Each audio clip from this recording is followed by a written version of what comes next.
gusta también del verano es que comenzamos nuestra serie de predicaciones en el Evangelio de Juan nuevamente. Retomamos el Evangelio de Juan. Estuvimos el año pasado estudiando Juan, un evangelio que tiene 21 capítulos, pero llegamos hasta el capítulo 8, fuimos poco a poco. Y este año estamos retomando, lo hicimos la semana pasada, comenzamos con el capítulo 9, ¿cierto? Para los que no han podido estar, no se preocupe, usted puede agarrar el evangelio, ese evangelio según Juan, y leerlo, usted se pone al día y usted puede verlo, incluso como les dije, puede ir a YouTube y escuchar las prédicas anteriores.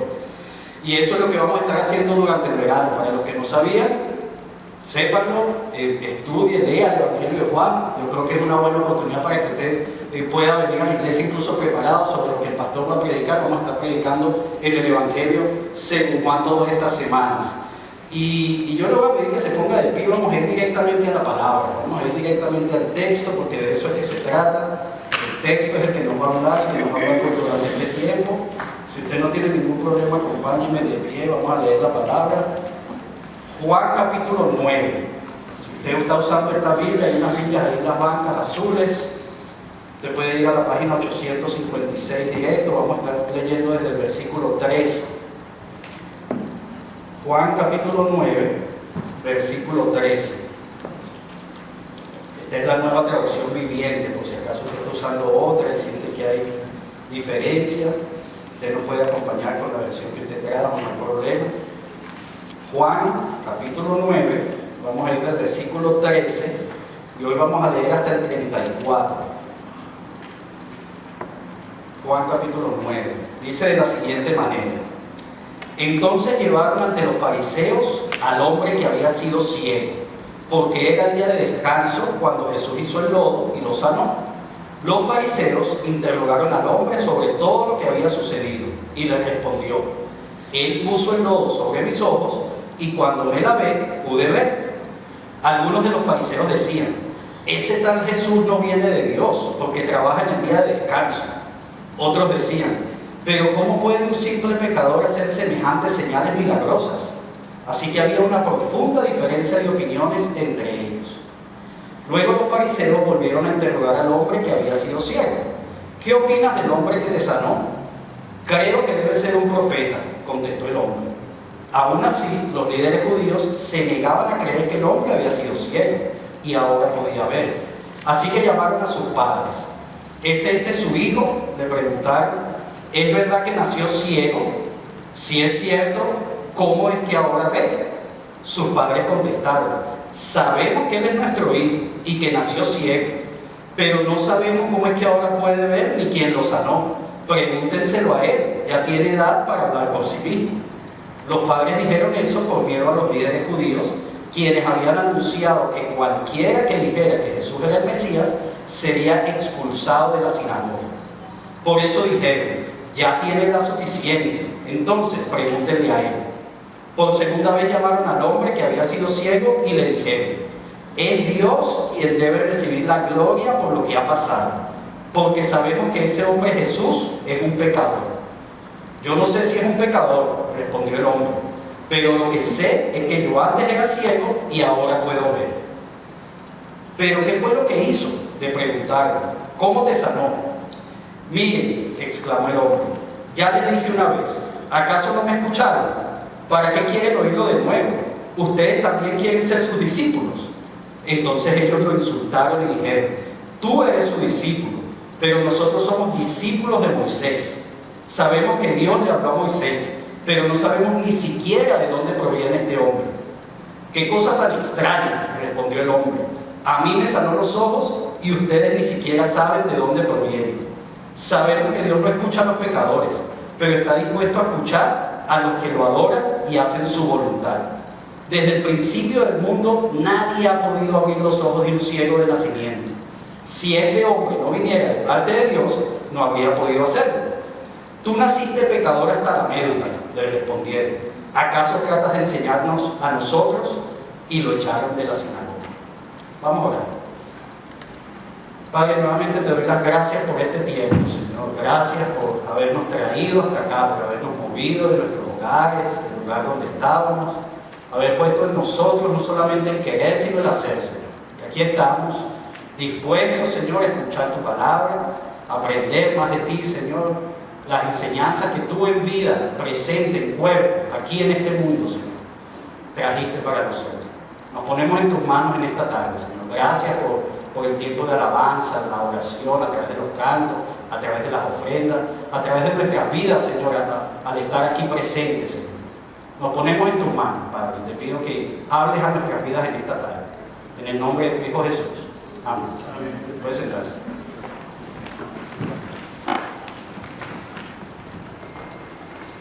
Poniéndole un poquito en contexto, comenzamos el capítulo 9 la semana pasada con una situación que estaba pasando. Jesús continuaba haciendo lo que él había venido a hacer, no estaba haciendo ni más ni menos. Y dentro de ese contexto muchos actores estuvieron ahí presentes. En la semana pasada vimos eso. Hoy de todas maneras, a partir del versículo 13, como vamos a estar viendo, hay un nuevo grupo de actores que entran en escena. Un grupo que se le conoce con el nombre de fariseos. Un grupo conformado por líderes religiosos de esa época, los maestros de la ley, un grupo muy conocido, tan conocido que Jesús hablaba mucho de ellos. Jesús se refería mucho a ellos, no solamente lo vemos aquí en Juan y ya lo hemos visto en los capítulos anteriores, pero Jesús todo el tiempo estaba diciéndole a la gente su opinión y lo que él sabía. Jesús, estamos hablando de Jesús, que eran estos judíos, estos fariseos, y él conociendo lo que ellos representaban, líderes, maestros de la ley, sabía que había una parte que ellos no estaban atendiendo, las necesidades de la gente. Y con todo eso se creó la semana pasada lo llamamos este conflicto. Y este conflicto porque este grupo tenía una característica bien particular, ¿saben? Déjenme poner un poquito aquí en contexto de quiénes son estos fariseos. Ellos tenían sumo cuidado desde su perspectiva, sumo cuidado de los asuntos de Dios. Ese era, según ellos, esa era su función principal, velar por todos los asuntos de Dios. Y ellos no permitían que nadie fuera en contra de lo que era la ley, las costumbres, las tradiciones, lo que ya estaba establecido. Y nadie le puedo decir que en Juan mismo comenzamos, por ahí en el capítulo 1, versículo 24, ellos escucharon hablar de un tal Juan, no el escritor del Evangelio, sino un tal Juan el Bautista. Y usted lee el capítulo 1, 24, dice que los fariseos mandaron a averiguar quién era este Juan el Bautista y qué estaba haciendo, y por qué lo estaba haciendo, y en nombre de quién lo estaba haciendo. Y entonces los fariseos muestran que su celo era general, era con todos. Sin embargo, cuando Jesús entra en escena, si lo podemos decir así, cuando Jesús empieza a ejercer su ministerio público, que hablamos de esto la semana pasada, ellos como que empiezan a mirar con tanto celo a Juan el Bautista y empiezan a mirar más a Jesús, y ponen su mirada en Jesús. Juan el Bautista lamentablemente no fue que apartaron la vista completamente, sabemos lo que pasó. Juan murió decapitado por predicar el Evangelio. Sin embargo, los fariseos como tal tenían su mirada en Jesús, algo que Jesús sabía, algo que no le era extraño a Jesús. Nosotros podemos ir ahí en la presentación en el capítulo 4, los versículos 1 al 3 nos dicen: Jesús sabía que los fariseos se habían enterado de que él hacía y bautizaba más discípulos que Juan, aunque no era Jesús mismo quien los bautizaba, sino sus discípulos. Así que se fue de Judea y volvió a Galilea. Ya Jesús sabía que él estaba en el radar de los fariseos. Los fariseos ya estaban pendientes de quién es este Jesús y qué estaba haciendo, y ya ellos estaban averiguando sobre él. ¿Y por qué? ¿Qué estaba haciendo Jesús? Y lo hemos hablado muchas veces. Jesús no estaba haciendo ni más ni menos de lo que había venido a hacer. La semana pasada lo dijimos, yo usé un escrito del doctor Dennis Mock, un teólogo reconocido que él habla sobre el Nuevo Testamento, y tiene varios libros sobre el Nuevo Testamento, y él, hablando sobre el ministerio de Jesús, se lo mostré la semana pasada, se lo vuelvo a poner, está ahí en la presentación. Él dice: el ministerio de Jesús tuvo como objeto probar que Jesús era el Mesías, glorificar a Dios y guiar al pueblo a creer en Jesús. Ese fue el propósito por el cual Jesús vino. El gran propósito lo hablamos la semana pasada también, evidentemente. El gran propósito sabemos cuál es, el propósito principal. Vamos a decirlo así: Él vino para morir por usted, por mí, por nuestros pecados, para redimir. Pero parte también de su propósito de estar acá, y lo dice muy bien este teólogo, probar que Jesús era el Mesías, glorificar a Dios y guiar al pueblo a creer en Jesús. Y esto es precisamente lo que Jesús estaba haciendo: sanando enfermos, alimentando a miles. Y déjenme decirle algo: aún cuando caminaba sobre las aguas, o cuando caminó sobre las aguas, no era para que todo el mundo se fijara en él, él iba caminando por ahí sobre las aguas. Agua. No, él hacía esto. Él lo hizo para glorificar a Dios, para probar que era el Mesías y para guiar a otros para que lo conocieran a él. Ese era Jesús. Sin embargo, esto no le agradó a los fariseos, ¿sabes? Los fariseos como que no estaban muy agradados con esta situación que este tal Jesús, como ellos lo llamaron, y el ministerio público que él estaba desarrollando, estaba haciendo efecto en la gente, porque estaba haciendo efecto en la gente. Nosotros llegamos a Juan capítulo 7 y ahí vemos que la gente ya empezaba públicamente a decir: wow, Jesús, el profeta, el Mesías, Rabí. ¿Y qué pasa? Podemos leer en el versículo 32, en el capítulo 7, dice: cuando los fariseos se enteraron de que las multitudes andaban murmurando, y esto que le acabo de decir es lo que andaban murmurando ustedes en el capítulo 7, y wow, este es Jesús, este es el profeta, este es el Mesías que estábamos esperando. ¿Qué hicieron ellos? Ellos y los principales sacerdotes enviaron guardias del templo para arrestar a Jesús. Y ahí usted lo ve, en el capítulo 7 ya usted ve que estos fariseos fueron de frente. Ya las intenciones no las escondieron. No, hay que arrestar a este personaje Jesús. Algo que en esta primera ocasión no lo pudieron hacer. Si leemos más adelante en los versículos 43-44 dice: así que hubo división entre la multitud a causa de él, a causa de Jesús. Algunos querían que lo arrestaran, pero nadie le puso las manos encima. No podían, no habían podido estos fariseos. Pero déjenme decirle algo: estos no se quedaron quietos. Estos fariseos fueron más allá. En el capítulo 8, después leemos, ellos usaron una diferente estrategia. Y una estrategia bien desleal, por cierto. Ellos empezaron ahora a tentar a Jesús de frente. Y yo no sé si ustedes recuerdan el pastor Harold Peasley, que vino aquí a predicar sobre el perdón. Él habló de esta mujer que fallaba en adulterio, ¿se acuerdan?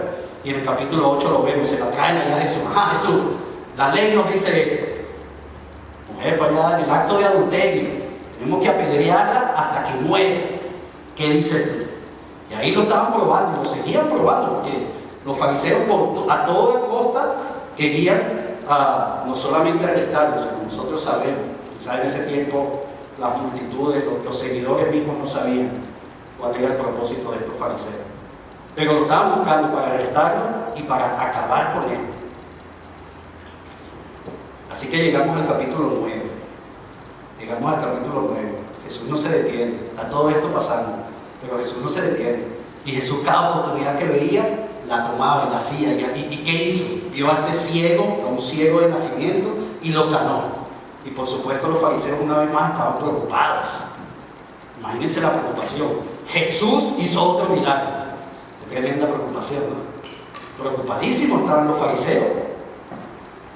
Déjenme hacerle una pregunta antes de meternos de lleno aquí en lo que vamos a ver hoy. Pero cuando estamos hablando de los asuntos de Dios, es una pregunta para usted muy personal. ¿Qué es lo que realmente le preocupa? ¿Qué es lo que realmente nos preocupa cuando nosotros estamos metidos en los asuntos de Dios? Y esta pregunta puede ser que usted tenga 30 años, 20 años en los caminos del Señor. Puede ser que usted tenga una semanita, 3 días nada más. Pero es una pregunta que necesitamos nosotros reflexionar. ¿Qué nos trae aquí? ¿Por qué nosotros venimos a la iglesia? ¿Por qué nosotros nos metemos en los asuntos del Señor? Y cuando lo hacemos, ¿qué es lo que nos preocupa? ¿Qué es lo que nos llama la atención? Porque lo hemos hablado muchas veces. Esto, para nosotros, el peligro es que esto se nos vuelva rutina, que esto se nos vuelva costumbre, y que entonces empecemos a ver la tradición como algo muy importante, ¿cierto?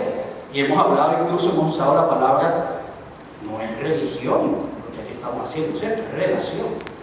Y yo quiero que hablemos de eso en esta tarde. El título de la prédica es precisamente eso: religión o relación. Religión o relación. Y conforme a lo que leímos en este pasaje, es interesante dos perspectivas que podemos ver que ahí se desarrollan. Y eso es lo que quiero compartir con ustedes hoy. La perspectiva de la obra del Señor, ¿La perspectiva de la obra del Señor o la perspectiva del Señor de la obra? ¿Desde qué punto estamos nosotros viendo? ¿Dónde estamos nosotros parados? ¿Qué nos está preocupando? ¿Qué nos está moviendo a hacer lo que hacemos? ¿Religión o relación? Y vamos a ver la primera, vamos a ver según la perspectiva de la obra del Señor. Y déjeme decirle algo de entrada. Hoy no vamos a comparar dos perspectivas, una sobre la otra, una mejor de la otra. Esta perspectiva de la obra del Señor es muy importante, y ese muy, pónganlo ustedes en mayúscula, con negrita, con subrayelo, con asterisco, con todo lo que usted quiera. Es muy importante, eso es lo que nosotros hemos sido llamados a hacer y a pertenecer, ¿cierto? Somos parte de la obra del Señor. O sea, cuando vamos a hablar ahorita de la obra del Señor, no quiero dejar eso como de un lado y decir que esto no es importante. No, por el contrario, esto es muy importante. Muy importante no solamente la obra del Señor, muy importante todo aquel que ha sido llamado y que está involucrado en la obra del Señor. Nos lo dice Pablo. Pablo en la carta a los tesalonicenses, al final de la carta, lo que algunos llaman los consejos finales de Pablo, dice: amados hermanos, honren a sus líderes en la obra del Señor. Ellos trabajan arduamente entre ustedes y les dan orientación espiritual. ¿Sabes que la obra del Señor trae honra? La obra del Señor es un privilegio, es una bendición para todos nosotros. Entonces, no quitando esa mirada de esa importancia que representa la obra del Señor, pero hay algo que debemos tener mucho cuidado. Hay algo que tenemos que tener mucho cuidado. Es un peligro, y más que un peligro yo lo voy a llamar una trampa. Es una trampa en la que podemos, voy a usar aquí al famoso filósofo que creo que se llamaba el Chapulín, sin querer queriendo, podemos caer. Es una trampa muy peligrosa en la que sutilmente, sin darnos cuenta, nosotros podemos caer. Y conforme a lo que leímos y conforme a esa introducción que yo les compartí, vemos que los fariseos ya habían caído, de hecho. Y discúlpenme, no le quiero quitar su responsabilidad a los fariseos ni su culpa. Bien culpable el que cae ahí. Pienso yo que debería buscar la manera de salir, pero si usted cae ahí se siente muy comodito, esto está chévere, aquí abajo está todo bien, yo estoy... Y lamentablemente, aparentemente los fariseos estaban así. Pero ¿qué nos enseña eso a nosotros hoy? ¿Y qué nosotros podemos sacar de aprender conforme a lo que la manera de actuar que estos fariseos tenían? Y fíjense que desde que comenzamos el pasaje de los versículos 13 y 14, que ahí comenzamos la lectura hoy, Juan 9, 13 y 14, nos dice: entonces llevaron ante los fariseos al hombre que había sido ciego, porque era día de descanso, cuando Jesús hizo lodo y lo sanó. Era día de descanso. O sea, el problema, la preocupación en ese momento era que lo que estaba sucediendo, o lo que había sucedido, sucedió en el día de descanso, en el día de reposo, el sábado, sabbat, como usted lo lea en alguna otra versión. Según los fariseos, ese era el problema. Algo que ellos, como dijimos al principio, manejaban muy celosamente: la ley. En el día de reposo no se podía hacer nada, ¿sabe? No sé si usted conoce sobre eso, pero si usted no había preparado su comidita de ese día, usted no iba a comer. Porque ese día de reposo no se hacía nada. Ese día usted iba a ayunar involuntariamente, posiblemente. Pero ahí no se hacía nada. Esa era la ley. Y fíjense, viene este Jesús y osa hacer un milagro en el día de reposo. Algo que no era nuevo, de hecho. Ya lo había hecho anteriormente y ya se había referido a eso. Hay un pasaje en Mateo donde sus discípulos son desprestigiados por estos mismos fariseos porque empezaron a hacer unas cosas que no debían en el día de reposo. Y miren la respuesta de Jesús. Jesús está en Mateo capítulo 12, versículo 8. Jesús simplemente le dice: pues el Hijo del Hombre es Señor incluso del día de descanso. Algo que Jesús ya estaba tratando de mantener claro, y cuando digo tratando no es porque él no podía, sino porque lamentablemente estos fariseos y otros grupos religiosos, saduceos, maestros de la ley, escribas, etc., estaban totalmente negados a ver. Y déjenme compartirles algo, y esto es testimonio personal. En los años que yo llevo caminando en los asuntos de Dios, que no son poquitos, son varios, yo he podido ver esta clase de celo presente en la iglesia del Señor. Un celo que déjeme decirle, no viene solo de los líderes, lo que llaman líderes. Aquí en la iglesia nosotros lo llamamos equipo de trabajo y servidores. El nombre de líderes está muy bonito también. Pero no solo de los líderes, ¿saben? No solo de los líderes, de muchos hermanos y le voy a decir con mucho respeto, de verdad yo no dudo de que ellos lo hagan de una manera con clara conciencia de un deseo de ayudar, pero un celo que en muchas ocasiones no se vuelve sano, un celo por las cosas del Señor, que precisamente sucede lo que quiero que nos enfoquemos en esta perspectiva. Sucede que ponemos la obra por encima del Señor. Y qué peligro, qué peligro, qué peligro, amigo. Porque nosotros no estamos llamados por Dios a ver solamente sus obras, sino a verlo a Él. Y saben, no solamente me ha tocado experimentarlo, verlo, sino que son celos que estos mismos fariseos no solamente practicaban ellos, sino que enseñaban a otros. Ellos enseñaban que esta era la manera, este era el código, esto era lo que teníamos que hacer. Ya el sistema religioso estaba establecido. Todo aquel que estuviera por fuera de ese sistema, eso no estaba bien. Y eso es lo que ellos, y con mucho respeto a ellos, y déjenme decirles esto bien claro, con mucho respeto a los fariseos, y ya lo voy a explicar en un ratito porque el respeto, el mismo Jesús nos enseña, ya lo vamos a ver.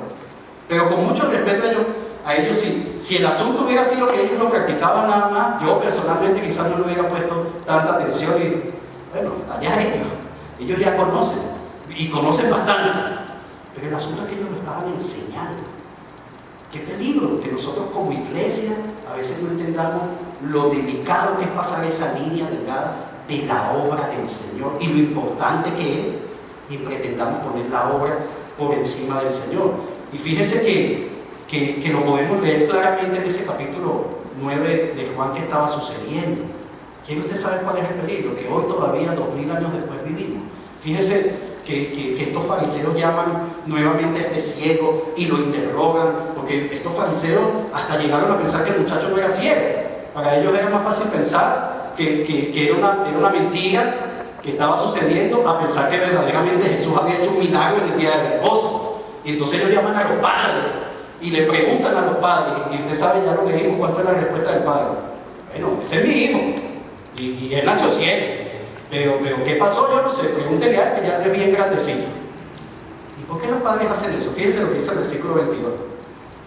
El versículo 22 nos dice: los padres dijeron eso por miedo a los líderes judíos, quienes habían anunciado que cualquiera que dijera que Jesús era el Mesías sería expulsado de la sinagoga.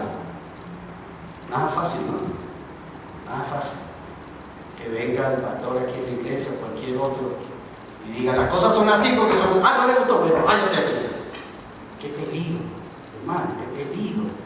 Qué peligro, porque eso no es lo que nos llama el Señor cuando estamos hablando, precisamente cuando estamos hablando de la obra del Señor. Y fíjese que antes le dije, con mucho respeto a estos fariseos, porque incluso el mismo Jesús, que usted lea los evangelios, seguro usted lo ha hecho, y en este evangelio de Juan le recomiendo que vaya leyendo en la medida que lo vamos a ir desarrollando, y usted se va a ir dando cuenta de cómo Jesús expresaba a los fariseos. Usted lo sabe, posiblemente. Jesús tenía una manera bien incisiva, directa con estos fariseos. Pero fíjense esta ocasión que sucede en Mateo capítulo 23, bien interesante, porque el mismo Jesús deja claro algo. Mateo capítulo 23, los versículos 1 al 4 nos dice: entonces Jesús le dijo a las multitudes y a sus discípulos. Jesús le estaba hablando en esta ocasión a las multitudes y a sus discípulos incluso. No le estaba hablando a los fariseos directamente. Dice: los maestros de la ley religiosa y los fariseos son los intérpretes oficiales de la ley de Moisés. Y escuche esto: por lo tanto, practiquen y obedezcan todo lo que les digan, pero no sigan su ejemplo. Pues ellos no hacen lo que enseñan, aplastan a la gente bajo el peso de exigencias religiosas insoportables y jamás mueven un dedo para aligerar la carga. Qué interesante, porque Jesús les da su posición a los fariseos. Él comienza diciendo: discípulos, multitud de gente, todos ustedes que me escuchan, los fariseos son los intérpretes, son los maestros de la ley. Eso es verdad. Y lo que ellos digan, de hecho, háganlo. Pero ¿saben qué? No sigan su ejemplo. Entonces nosotros a veces pensamos, ¿es la obra del Señor o es el Señor de la obra? La obra del Señor es importante, pero cuidado, no podemos poner la obra por encima del Señor. ¿Qué ejemplo estamos siguiendo? ¿Es religión o es relación? ¿Qué estamos haciendo? ¿Cómo nos estamos comportando? Porque podemos hacer lo que los fariseos nos dicen, ¿sabes? Interesante, yo no sé si usted lo había visto así. Mas no así su ejemplo.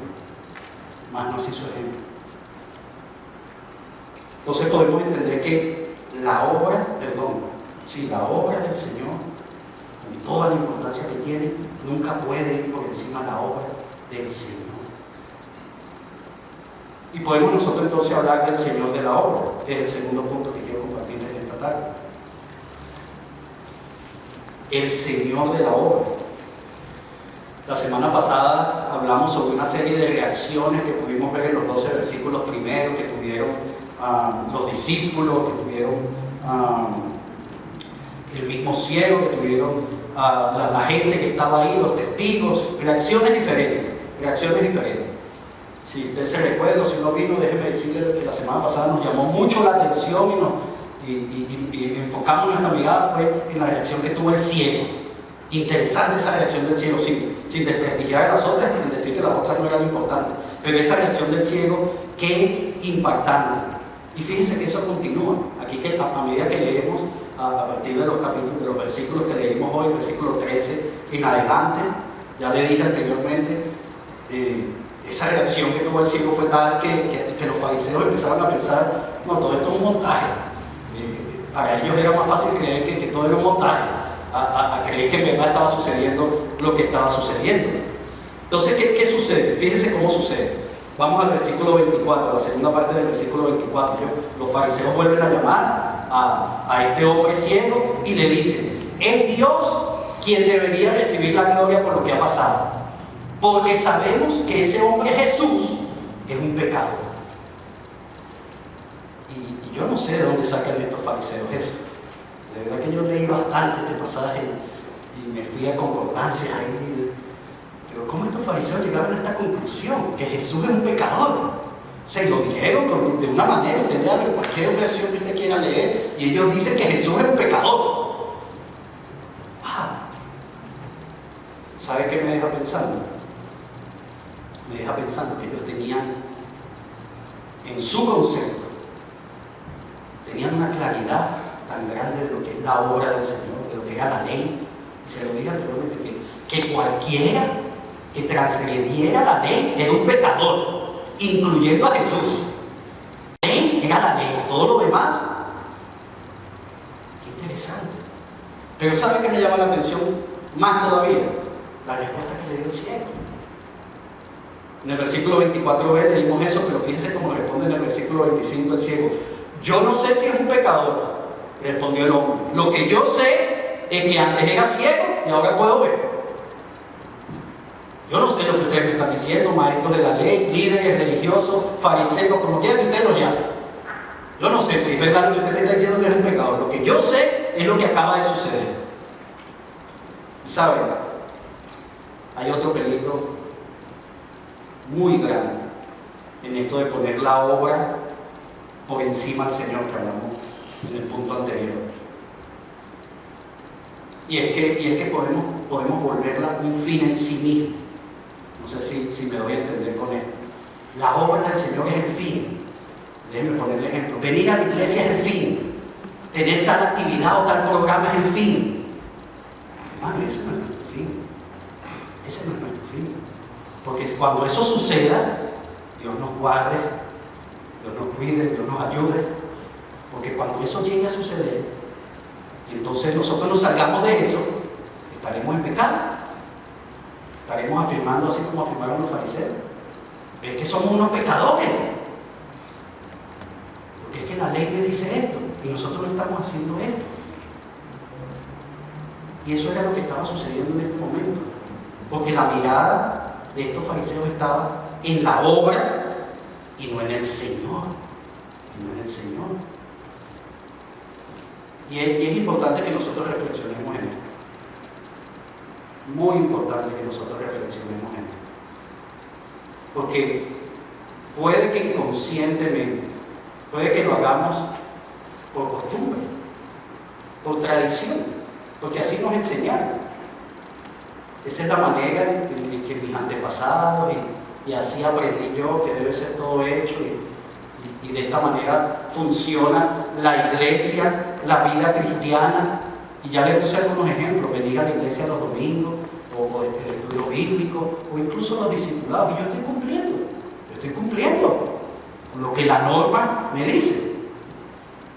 Es que no se trata, desde esa perspectiva no se trata la obra del Señor. Si estamos hablando del Señor de la obra, se trata de Él. Se trata de conocerle a Él y cumplir conforme a lo que Él nos está diciendo. Y qué mejor ejemplo tenemos que Él, Jesús, en vida, mostrándonos, dándonos ejemplos, enseñándonos qué es lo que vemos y vemos una y otra vez. Y el capítulo 9 es ejemplo de eso. ¿Sabe cuál es el peligro? Que pudiéramos nosotros llegar a tener una seguridad tal de que al cumplir la obra estamos haciendo lo que debemos hacer. Y es totalmente lo contrario. Cuando yo me relaciono con Dios y cuando yo tengo una relación con Dios, eso es lo que me va a mover a mí a involucrarme en su obra, a hacer las cosas para Él y por Él, a vivir una vida cristiana. Es mi relación con Él la que me mueve. No son las cosas las que me mueven a tener una relación con Él. No, es que cuando yo hago esto para el Señor me siento tan conectado y tan cerca de Él. No, es que en mi iglesia yo voy allá y pastor, oré por mí. Pero bueno, yo estaré orando por eso, estoy orando por eso. No, usted ore por mí. O venimos aquí a la iglesia y aquí es que suceden las cosas, pero salimos de esa puerta allá y quizás las cosas no están sucediendo. ¿Por qué? Porque posiblemente estamos pensando en esto. Y déjenme contextualizárselo un poco más, porque en ese momento hablábamos de sinagogas. Los fariseos hablaban de la sinagoga, de la ley, del día de descanso y de cualquier otra cosa que quizás nosotros no conocemos, pero hoy en día tenemos muchos programas, muchas actividades, muchas cosas como cristianos que vivimos y ya la vida cristiana está, ¿sabes? Encuadrada ahí esto es la vida cristiana, todo lo que se salga de aquí no es. Y entonces nosotros entre semana venimos los domingos a la prédica y entre semana estamos en los estudios bíblicos, pero también escuchamos muchas prédicas en YouTube. Cuidado. Escuchamos a 30 diferentes predicadores. ¿Pero por qué Jesús no me habla? Oye, pero dale chance. Te estás escuchando 30 personas diferentes, dale chance a Jesús que te hable en su palabra. Pero yo rezo todos los días. Sí, me escuchó bien, rezo. Porque eso es lo que hacemos cuando lo hacemos por costumbre, cuando lo hacemos por repetición. Nosotros oramos, hablamos con Dios. Yo no le estoy diciendo que esté mal, usted puede rezar el Padre Nuestro, pero cuando hágalo entendiendo lo que está rezando, lo que está orando. Pero entonces hacemos todo eso y ya cumplimos. Amén. Esta semana estoy bien porque ya, y más bien miro sobre el hombro a otros que están al lado mío. Otro escucha música secular. No, es pura música cristiana. Algún día vamos a hablar de eso, pero yo todavía no entiendo ese concepto. A mí lo que me dice que es cristiano no es la letra, no voy a buscar polémica aquí, pero la música no me dice mucho. Pero eso nos lleva a nosotros a entender que ya estamos bien. No, mis amigos son cristianos, todos los días me la paso escuchando todos los días me la paso escuchando música, todos los días hermano, ¿y usted sabe qué? Allá afuera hay un poco de gente que necesita que nosotros hablemos con ellos, que necesita que nosotros le mostremos al Señor de la obra, no la obra del Señor que muchos conocen y lamentablemente no muy bien.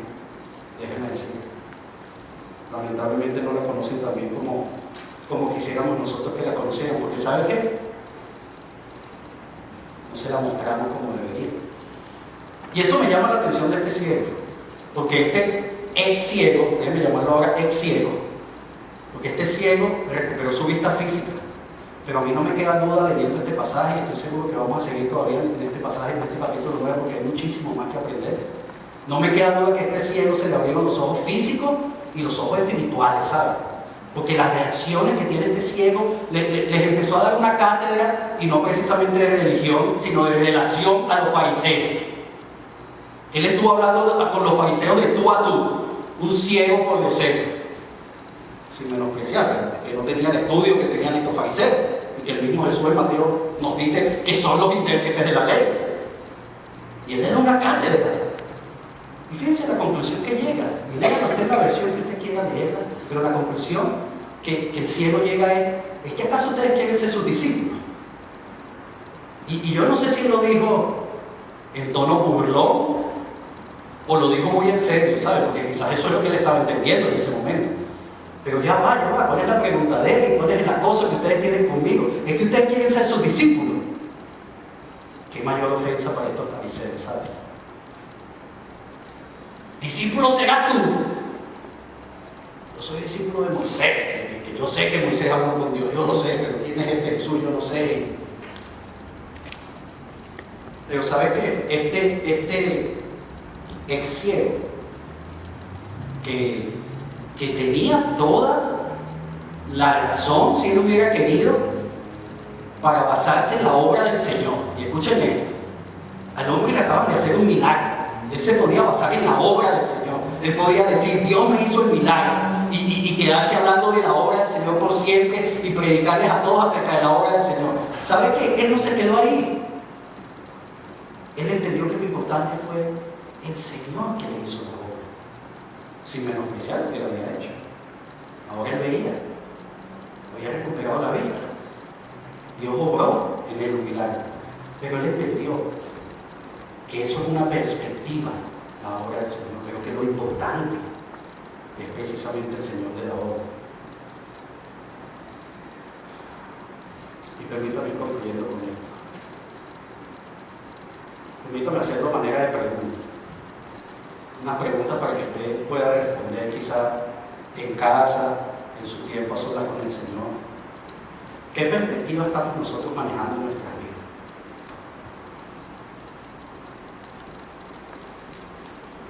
¿Cuál es la perspectiva que usted puede sentarse, no conmigo, no con su discipulador, no el jueves en el estudio bíblico? Usted a solas con Dios, y que usted pueda, sabiendo que por más que sus palabras lo digan, usted no lo va a poder esconderse, mucho menos a Dios. ¿Cuál es la perspectiva que usted está manejando? ¿Es la obra del Señor lo que lo está moviendo? ¿O es el Señor de la obra? ¿La obra del Señor o el Señor de la obra? ¿Qué es lo que tiene verdadera importancia para nosotros?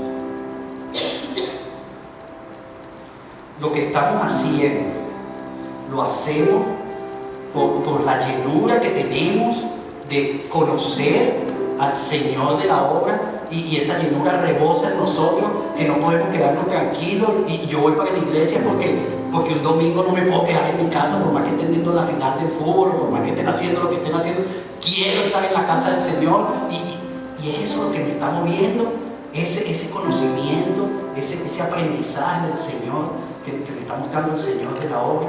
Así como cuando usted espera el verano, ¿sabe? O así como cuando usted espera las vacaciones. Y no me crea que estoy exagerando. Yo los he visto mucho, yo mismo soy así. Yo tengo ganas de unas vacaciones. Cuando no me vea porque esté por ahí, ya sabe dónde estoy. Es así que estamos esperando. Es así que estamos esperando nosotros tener la relación con Dios. Así es. ¿Es eso lo que nos está moviendo? ¿O es que usted dice, bueno, pero ya va, pastor, pero es que, oye, a este ciego tremendo milagro lo que le hicieron? O sea, no me vaya a comparar con esa persona. Recuperó la vista, nunca había visto, recuperóla. Pero ¿será que el Señor no ha hecho un milagro en su vida? Y con mucho respeto se lo pregunto. ¿Es que el Señor no ha obrado milagros en nuestra vida? Yo sé que sí, yo los he escuchado. Tenemos ya un buen tiempo conociéndonos, y he escuchado los milagros que el Señor ha hecho en su vida, en las de su familia, milagros de sanidad, la casa, el trabajo, traerlos a este país, y la forma que todo sucede. ¿Es que acaso el Señor no nos ha hecho milagros así a nosotros? Y voy a ir más allá, independientemente incluso de ese milagro particular de cada uno de nosotros que el Señor ha logrado. ¿Sabe? Hay un milagro que Él hizo una vez y para siempre y por todos nosotros. Él vino a morir en esa cruz por nosotros. ¿Qué mayor milagro que ese? ¿Qué mayor deseo de hacer las cosas nosotros podemos buscar que saber y conocer eso?